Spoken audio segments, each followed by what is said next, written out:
Assalamualaikum warahmatullahi wabarakatuh. Alhamdulillah wassalatu wassalamu ala Rasulillah Sayyidina Muhammad ibn Abdullah wa ala alihi wa sahbihi wa mawalah. Puji syukur kita panjatkan kehadirat Allah Subhanahu wa taala.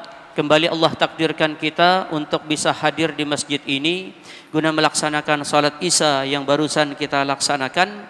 Kemudian sebentar lagi kita akan melaksanakan salat tarawih dan witir. Salawat beriring salam semoga tercurah dan terlimpah kepada junjungan kita Rasulullah sallallahu alaihi wasallam, juga kepada keluarga, sahabat, pengikut-pengikut beliau ila yaumil qiyamah. Amin ya rabbal alamin. Tidak selamanya orang-orang yang melakukan kemaksiatan itu menjadi orang-orang yang rugi. Terkadang orang-orang yang ahli maksiat itu bisa menjadi orang yang sangat-sangat beruntung, dengan catatan mereka mau bertaubat kepada Allah Subhanahu wa taala. Secara umum manusia ini tidak ada yang lepas dari yang namanya salah. Maka kalau manusia salah itu tuh normal. Tapi ada yang tidak menyadari bahwasanya dia salah dan terus-terusan di dalam kesalahan. Nah, ini orang-orang yang rugi. Ada juga orang yang menyadari kesalahan lalu memperbaiki kesalahan itu, maka inilah orang-orang yang beruntung. Setiap malam kita di sholat witir itu membaca qad aflaha man tazakka wa dzakara asma rabbih fasalla. Kata Allah Subhanahu wa taala, qad aflaha, sungguh sangat beruntung. Kalimat ini dimulai dengan qad litahqiq. Sungguh sangat beruntung. Siapa yang beruntung? Qad aflaha man tazakka, orang-orang yang mau mensucikan dirinya. Ini kalau ayat ini aslinya. Kalau ini turun dahulu kepada orang-orang kafir, berarti mensucikan dirinya, berhenti dari kekafiran. Tentu jadi orang beriman. Nah, sekarang ayat ini turun untuk kita orang-orang yang biasa melakukan kesalahan-kesalahan. Maka kalau mau orang yang salah ini jadi orang yang aflaha, yang menjadi orang beruntung, maka yang harus dia lakukan adalah tazakka, membersihkan dirinya. Jangan maksiat terus-terusan, berhenti dari kemaksiatan. Umur kita ini dah berapa? Uban sudah tumbuhan. Hendak aja kayak umur 17 berpacaran aja gawian. Kalau kekanakan umur 17 berpacaran ya, kalau kita boleh bilang wajar ya wajar lah. Ini dah 47 umur. Bercucu ada sudah kadang-kadang. Masih aja berpacaran. Tapi kalau yang sudah berbini itu ngaranya selingkuh ini.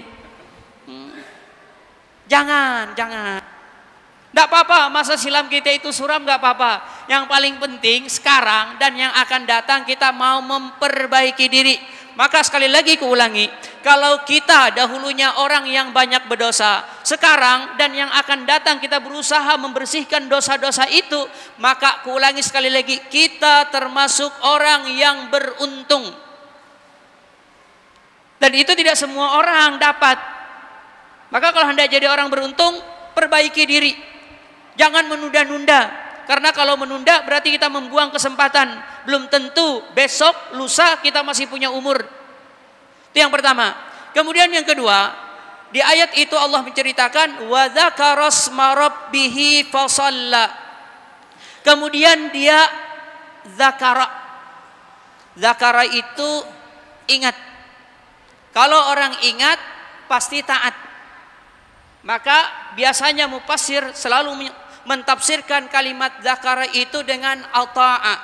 Kenapa? Karena orang yang zikir, orang yang ingat, berarti yang pertama dia ingat bahwasanya dia punya Tuhan yang nama Tuhannya itu Allah. Dan dia ingat bahwasanya dirinya adalah hamba Allah. Dan Allah yang Tuhannya itu punya perintah-perintah kepada dia. Kalau dia ingat bahwasanya ini perintah Tuhannya, maka dia akan jadi orang taat. Jadi kalau ada orang ahli zikir, berarti sama dengannya orang itu ahli taat kepada Allah Subhanahu wa taala. Nggak cukup kamu tasbih jalan terus. Subhanallah, subhanallah. Kenapa subhanallah? Mengagumi makhluk Tuhan yang indah. Siapa? Tuh lihat di cewek. Cantik betul. Makanya subhanallah, subhanallah, subhanallah. Nggak cocok subhanallahnya di situ. Ya? Atau Allahu Akbar, Allahu Akbar, Allahu Akbar. Kenapa? Ganal banar susunya. Allahu Akbar jar. Kada cukup. Maka kuulangi. Arti wa dzakara asma rabbih, orangnya berarti orang taat. Jadi selain berhenti dari kemaksiatan, jadilah orang yang taat kepada Allah Subhanahu wa taala. Maka kalau kita jadi orang taat, maksiat ditinggalkan, sekarang ketaatan yang dilaksanakan tuh luar biasa. Kemudian fasalla, lalu dia salat. Padahal kalau taat, salat termasuk dalam ketaatan enggak? Masuk ya? Orang salat taat, orang puasa taat, orang zakat taat. Seharusnya cukup dengan wa dzakara asma rabbih sudah masuk di sana salat. Tapi salat di sini Tuhan sebut secara khususan.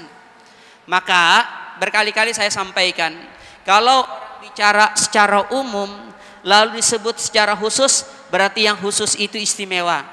Sering saya contohkan, biasanya orang bilang pada bapak-bapak, ibu-ibu, hadirin hadirat yang terhormat katanya. Wabil khusus kepada Pak Camat. Berarti Pak Camat istimewa ya. Padahal sudah bapak-bapak, ibu-ibu, Pak Camat termasuk bapak-bapak. Udah masuk tuh Pak Camat. Tapi disebut wabil khusus kepada Pak Camat yang berkenan hadir malam ini memenuhi acara kami. Berarti Pak Camat istimewa. Nah, ketika Allah menyebut wa dzakara asma rabbih, orangnya taat kepada Tuhannya, fasalla dan salat, maka berarti salat ini di antara ketaatan-ketaatan, salat dianggap istimewa.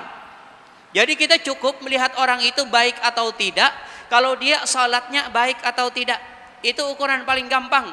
Karena kalau salatnya bagus, sesuai apa yang dikehendaki oleh Allah Subhanahu wa taala, yang lain pasti ngikut. Kenapa? Karena orang kalau salat itu yang pertama, innas salata tanha 'anil fahsya'i wal munkar. Kalau orang salat, kerjaan keji dan munkarnya itu pasti tertolak. Kalau ada pangjar, itu buktinya kami sembahyang tarawih hilangan sendal.